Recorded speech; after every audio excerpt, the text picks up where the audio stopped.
Give us the WoW overview, if you don't mind. Sure. We actually are a provider of broadband or internet services along with video and phone services in 19 different markets that are primarily in the Midwest and the Southeast.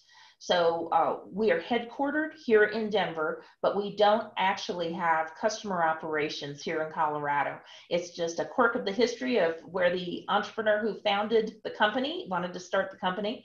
But we have major markets like around the Chicago area, Detroit, Atlanta, and many states throughout like I said, the Midwest and the Southeast. So we compete with the likes of Comcast or Charter and really provide our customers excellent service.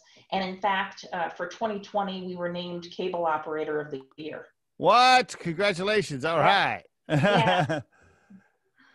Very good. So now in Colorado, then your competition is who? TDS and or who would your competition be? Because I have a question about this. Yeah, in Colorado, we're just headquartered here, so we really don't have a That's right. competition in Colorado. Yeah, But that's right. across our markets, our primary competitors are Comcast and Charter or Spectrum. I see. Can I ask you a question? This is pretty technical, but just maybe the listeners can relate. So I've switched providers a couple of times for my home office, primarily because I wanted to get the quote business account, which is supposed to be, I don't know, faster or whatever. And when I switched, it was faster, but it still fades in and out, drops in and out. Both providers told me, well, listen, we can only do so much because the lines in your town that run through the alley, because we live in the old part of town, it's really all the lines that run through the alley and all those need to be replaced and blah, blah, blah. So even though I switched provider, both of them are telling me that only so much can be done. What's your response to that? Does that sound right? Wow. I just wish WOW was there so we could knock your socks off. We have 1 gig services in over 95% of our footprint. All I can say is I just wish you were a WOW customer. It is a pain in the ass. I got to tell you, I'll be in a podcast interview like this and all of a sudden the internet will just hang up and I'm just, and I've switched it. I've called them and yeah, anyway.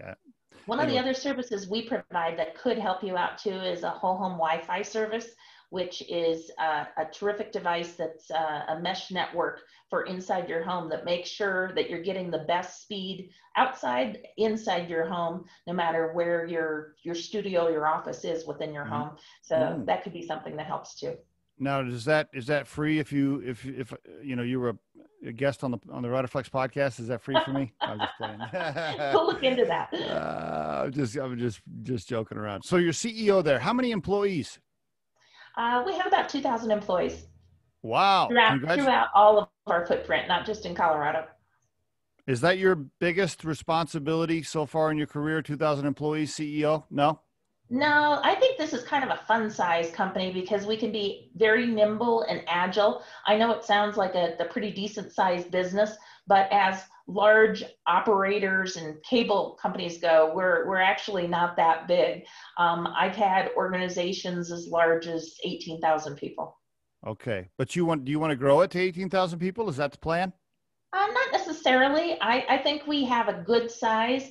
The main thing I want us to continue to do is just wow our customers. We talk about being reliable, easy, and pleasantly surprising every time as we connect people to their world. So I want to make sure that we're doing that.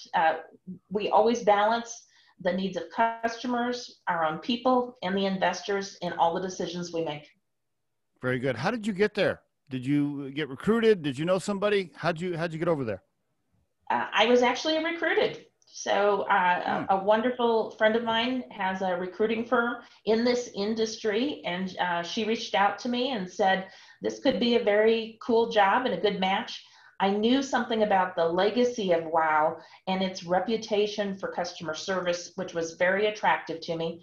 Plus, at the time we were living in Northern California, it gave me the opportunity to come back to Denver, work with some of my dear friends from the industry, and I thought it sounded kind of fun. Okay, very good. All right, publicly traded? Yes. Has the stock gone up since you've been there? It's been volatile, so it's been up and down, just like everybody, especially in the times of COVID. Being a CEO is tough on a regular day. How about being a CEO during COVID, right? Like, holy cow, now you got all this other. Talk to me. Yes, Yeah. it, there have been good things that have come out of it, and definitely some challenges that we're all experiencing in this economy. But one thing, and it really goes back to what you were saying about doing your podcast from home, everybody is using more broadband from home. So that's good for our business. So our broadband sales have continued to just skyrocket as we've helped people work, learn, and be entertained from home. So that's been the good part of it. But certainly the challenges are, as I'm sure what you're seeing too, with small businesses that we want to support that are having trouble even staying in business or moving their model to more online rather than in person. So Mhm. we've been very adaptive to all that. We brought all the employees who could work from home back in mid-March. But we still have technicians who work out in the field on the network, as well as some who go into customers' homes. Mm, mm.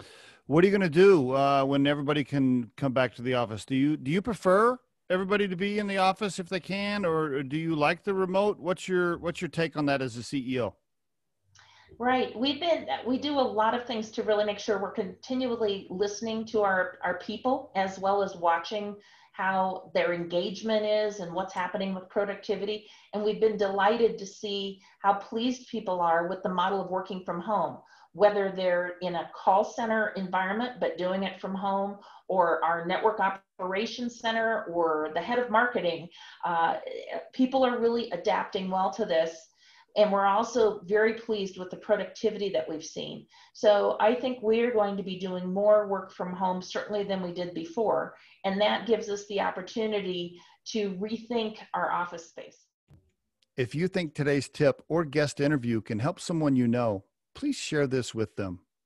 If you've enjoyed today's episode, please subscribe to our channel and hit the like button.